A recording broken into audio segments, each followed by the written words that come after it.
Welcome in Tilco Advisors. We empower construction material manufacturers with cutting-edge digital solutions. And now, welcome to our podcast, where we share insights from the world of smart construction technologies. I want to start today's deep dive with a little word association game. If I say digital product passport or, just DPP, what's the very first thing that pops into your head, honestly? Ideally, I think transparency, I think circular economy, Yeah. Keeping materials in the loop. Ideally, sure. Right. But for most people, and I'm definitely including myself here before I read this stack of research, it just sounds like a boring IT compliance project. Right. You visualize a QR code on a box, maybe a PDF manual that pops up on your phone, and that's sort of it. Just another bureaucratic hoop to jump through. That's the standard reaction. Oh, great, another barcode to manage. Exactly. But looking at the sources we have today, from Unido to European industry reports like Eurowindor to academic analysis from Oxford, that view is, well, it's actually pretty dangerous. We aren't just talking about data storage. Not at all. We are looking at a mechanism that is effectively going to redraw the map of global trade. It's a geopolitical earthquake disguised as a bureaucratic rule. That is probably the best way to put it. And that is exactly what we are diving into. The ESPR, the Eco-Design for Sustainable Products Regulation. We are going to peel back the layers and see who actually feels the pain of this. We are going from, window manufacturers in Europe who are predicting a logistical nightmare, all the way to the textile factory floors in Bangladesh, where this legislation might accidentally cost the most vulnerable people their livelihoods. It's a classic case of policy versus reality. The intent is a circular economy, which, we all want. We want less waste. But the implementation, that's where things get messy. So our mission is simple. Why are construction companies calling this a data graveyard, while textile workers in the Global South are terrified of being digitally evicted from the market? To understand the stakes, I think we have to start with the guinea pig, the test case. Batteries. Right, because before we get to the chaos in construction or textiles, we need to see how this is supposed to work. So why start with batteries? Because they represent the perfect storm of risk and value. According to the BATRA project and analysis from CEPS, the EU battery regulation is the first one to really kick this all off. It becomes mandatory in February 2027. That's practically tomorrow in industrial terms. It really is. And they picked batteries because of the critical raw materials: cobalt, lithium, nickel. The EU needs to secure these resources. So the goal of the passport here isn't just to say this is a battery. It is to track the state of health. State of health. So you mean how much juice it can still hold? Exactly. Think about an EV battery. When it degrades to, say, 80% capacity, it's not great for a car anymore. Range anxiety kicks in. Sure. But it is fantastic for stationary grid storage. It can hold solar power for a house. So the passport is the bridge to that second life. Right. Without the data, without knowing the chemistry, the usage history, the remaining cycles, you can't safely resell it. You just don't know what you're buying. The passport turns what could be a piece of scrap into a valuable asset. It's like a digital CV for the battery. Okay, that makes perfect sense. High value, high tech, critical materials. You have a massive battery pack worth thousands of euros, so slapping a digital tracker on it is a no-brainer. The economics work. How do you do? But this is where the research gets interesting. What happens when you apply the same logic to things that aren't so high tech? That is the friction point. And that brings us to the construction sector, specifically windows and doors. I was reading through the Eurowindor consultation, and the numbers are just staggering. It feels like a totally different world compared to batteries. Oh, they are. We transitioned from mass-produced batteries to the world of the SME, small and medium enterprises. Now, you might think a window is a window. Glass frame handle, done. Only. The European window industry is incredibly fragmented and highly customized. Unlike iPhones, which are churned out by the millions with identical specs, windows are almost always made to order. Different dimensions, different glazing. Different thermal breaks, different frame materials, everything. So if I'm a manufacturer in Bavaria, I can't just make one passport for my Model X window and just copy-paste it. No. You are manufacturing unique instances. And the statistic from Eurowindor is just mind-blowing. They estimate there are about 50,000 window manufacturers who will have to generate approximately 76 million unique digital product passports. Per year. 76 million. That's not a typo. 76 million unique data sets Yeah. every single year. And the fear which was articulated really clearly by SM United, is that we are creating a data graveyard. Define that for me. What is a data graveyard? It's when you force an industry to dump huge amounts of data into a system that, nobody ever looks at, just to tick a compliance box. You have to understand, construction products in Europe already have CE marking. They already have declarations of performance under the CPR, the Construction Products Regulation. So the manufacturers are basically saying, we already told you what's in the window. Why do we need to upload it all again to a blockchain? Precisely. It feels like redundancy on steroids. And for a small shop, maybe 20 employees, generating unique digital IDs for every single unit. It just strains resources. They don't have a chief data officer. They have a guy named Hans who also runs the forklift. But isn't transparency always good? I mean, let me play devil's advocate here. If I'm buying a window or if I'm demolishing a building 20 years from now, do I want to know everything about it? Usually, yes. But the Euro Window report raised a point I hadn't even considered, a security paradox. They call it anti-violence characteristics. That sounds intense for a window. Well, think about a bank or an embassy or a government ministry. Those windows are specifically designed to resist explosions, bullets, or forced entry. Right. You don't buy those at the local hardware store. Exactly. Now, the whole philosophy of the DPP is public transparency.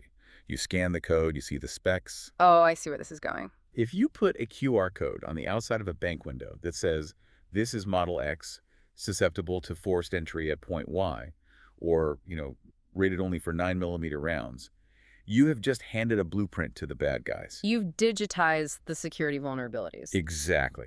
So Eurowindow is arguing that for these specific products, you absolutely cannot have a public passport. That data must be restricted. It just highlights how this one-size-fits-all approach of the legislation, which works great for a T-shirt or a battery, it runs into serious trouble when you hit the realities of the construction world. So for construction, it's about administrative crushing weight and these strange security risks. But if we zoom out, away from Europe, the stakes change completely. It stops being about annoyance and it starts being about survival. This is the most critical part of our stag today. The UNIDO report on the Global South. We're talking about the textile industry, clothing, fabrics, yarn, Bangladesh, India, Egypt, Turkey. This is the earthquake we mentioned in the intro. Because for a factory in Dhaka, this isn't just paperwork. The EU is their biggest client. Correct. If they cannot provide the data required by the DPP, they cannot export to Europe. Period. It's a binary switch. Access or no access. And the report highlights a massive digital divide. What are the numbers looking like there? It is stark. UNIDO found that over 50% of firms in these regions still rely on unstructured data. And unstructured data is a polite way of saying Excel spreadsheets, emails, PDFs, phone calls, paper notebooks. You can't upload a filing cabinet to the blockchain. You really can't. And blockchain is often the technology being pitched for these passports, to ensure trust. But if your system is a notebook in a supervisor's pocket, you have a massive problem. And there's a huge disparity based on location. Who is ready and who isn't? The report shows that large firms in places like Turkey and Egypt are relatively ready. They're geographically closer to Europe. They're historically more integrated into that whole regulatory sphere. But microenterprises in Bangladesh and India, they are at huge risk. How bad is it? There was a shocking stat in the report. 38% of small firms don't even know if the rules apply to them. That is terrifying. If you don't even know the train is coming, you have zero chance of getting off the tracks. And it gets more granular. Literally. The DPP often asks for item-level or model-level data, but most suppliers in the Global South track things by batch. So this is a batch of 5,000 red cotton shirts, not this is shirt number 405. Exactly. To track item-level data requires a complete overhaul of their inventory systems. But the biggest blind spot is upstream. The garment makers, the people sewing the shirts, are what we call Tier 1. They might be okay. They usually have internet. But the supply chain goes deeper. Go back to Tier 4. The cotton farmers. The raw material suppliers. A lot of them are often totally offline. If the passport requires end-to-end traceability. Then the garment maker is responsible for getting data from a farmer who might not even have a smartphone, let alone an ERP system. And this leads to the social impact, which I think is the most important takeaway from the UNIDO findings. It's about the informal sector. We hear that term a lot, informal sector. What does that actually look like in the textile industry? It means unregulated, cash-based, often home-based work. Finishing buttons, stitching, dyeing small batches. About 60% of textile workers in developing countries work in this informal sector. Okay. And here is the kicker. 60% of this workforce are women. So connect the dots for me. We introduce a high-tech digital passport requirement. What happens to those women? They get cut out. If a big brand in Europe needs 100% verified data, they're going to stop buying from the messy, complex supply chains that rely on informal labor. They will consolidate. They will only buy from the big tech-savvy factories that can afford the software. So in the name of sustainability, in the name of making sure our clothes are ethical, we might inadvertently fire the most vulnerable workers in the supply chain. That is the risk. The UNIDO report calls it the exclusionary effect. Yeah. The DPP could push women-led, informal businesses out of the market entirely. It raises a really fundamental question.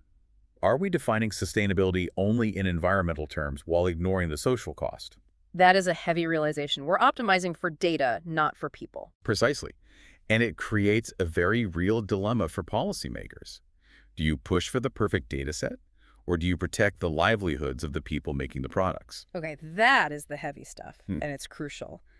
But let's pivot for a second, because not everyone is terrified of this. When we looked at the Oxford academic and Ecotech sources, we saw a totally different vibe in the luxury and fashion sectors. A complete 180. For them, this isn't compliance. It is a weapon. A weapon against what? Counterfeits. The fake handbag market is a $500 billion global problem. Right. If I'm Longchamp or a high-end watchmaker, I'm losing millions to knockoffs. So for them, a digital product passport is the holy grail. It's the authenticity play. You buy a fancy bag, you scan the passport, and the blockchain verifies it is 100% real. It protects the brand value. And it does more than that, doesn't it? It seemed like they were using it for marketing, too. Oh, absolutely. The sources talk about using the DPP as a loyalty tool. It turns the product into a portal. You scan the bag, maybe you get invited to a VIP event, or, in the case of sustainable luxury, you get to see the story of the leather, where the cow was raised, how it was tanned. It changes the relationship from just a transaction to a connection.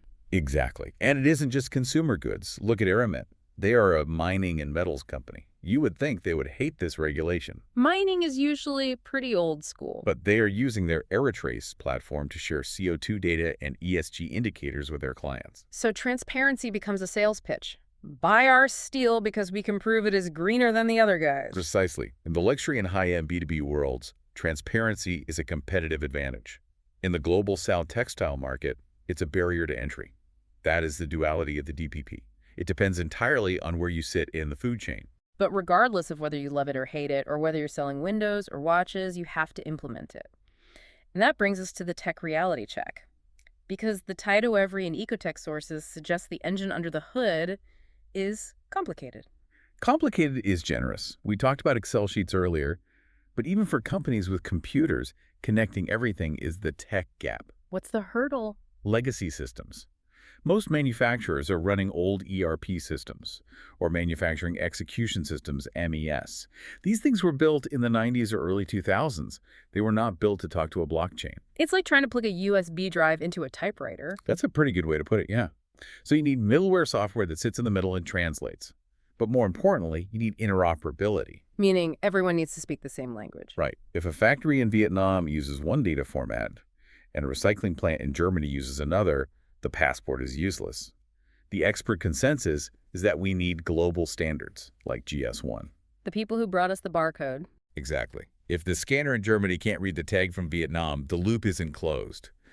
And there's a fascinating finding from UNIDO regarding intent versus capability. What did they find? They surveyed firms and asked, how will you handle this data? And 55% said, we'll host it in-house. We'll do it ourselves. That sounds optimistic. It's dangerously optimistic. UNIDO looked at their actual IT infrastructure. No servers, no security protocols, no dedicated IT staff. They are drastically underestimating the technical lift. They think it's just saving a file on a hard drive. Right. But a DPP is a live, secure, always online database that needs to persist for the life of the product. For a window, that could be 30 years. Who is going to maintain that server in 2050? Exactly. If the company goes bust, does the passport just disappear? It is a massive commitment that most SMEs are not ready for. So let's bring this all together. We have covered a lot of ground here. We've gone from batteries to windows to T-shirts. If we look at the construction sector, specifically windows, this feels like a battle against redundancy.